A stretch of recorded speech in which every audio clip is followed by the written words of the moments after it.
సరే మన బీసీ బిడ్డల కంటే కొంతమందికి దీని పట్ల అవగాహన లేకపోవచ్చు, వాళ్ళని మనం గౌరవించుకోవాల్సిందే. సరే, ఆ కుట్ర ఏందో మనకు తెలుసు కాబట్టి మనం ముందే చెప్పినాం. రాదు అని చెప్పినా ఈ జీవోను కొట్టేస్తుంది హైకోర్టు అని బల్ల గుద్ది తీర్పు రాకముందుకే చెప్పొచ్చిన ఇది నిలబడదు. ఏదో ఒక రోజు రేవంత్ రెడ్డి గారు ఈ మాట చెప్తాడు. ఏమని? మేము కష్టపడ్డాము, మేము రిజర్వేషన్ సాధించలేకపోయినాము అని మాట చెప్తాడు. పార్టీ పరంగా 42% టికెట్లని చెప్తాడు అని చెప్పి నేను ఆ రోజే చెప్పిన ఆ వీడియోను మళ్ళొక్కసారి మీరు చూడాల్సినటువంటి అవసరం ఉంది.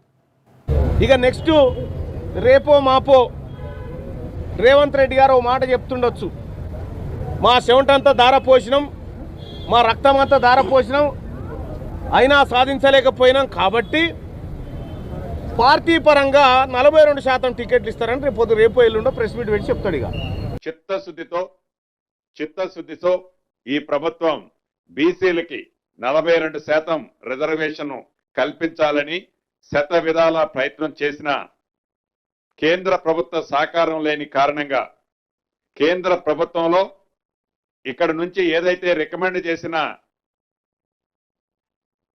ఫైలు రాష్ట్రపతి గారి దగ్గరే హోల్డ్ అయి ఉండటం కారణం చేత కోర్టులలో కూడా ప్రభుత్వానికి వ్యతిరేకంగా నిర్ణయం వచ్చిన కారణం చేత రాష్ట్ర ప్రభుత్వం కోర్టులో ఫైట్ చేస్తూనే పార్టీ పరంగా బీసీ సోదరులకి 42% రిజర్వేషన్లో సీట్లు అలాట్ చేస్తూ మొదట గ్రామ పంచాయతీ ఎన్నికలు నిర్వహించాలని ఈ రోజు కేబినెట్ నిర్ణయించడం జరిగింది.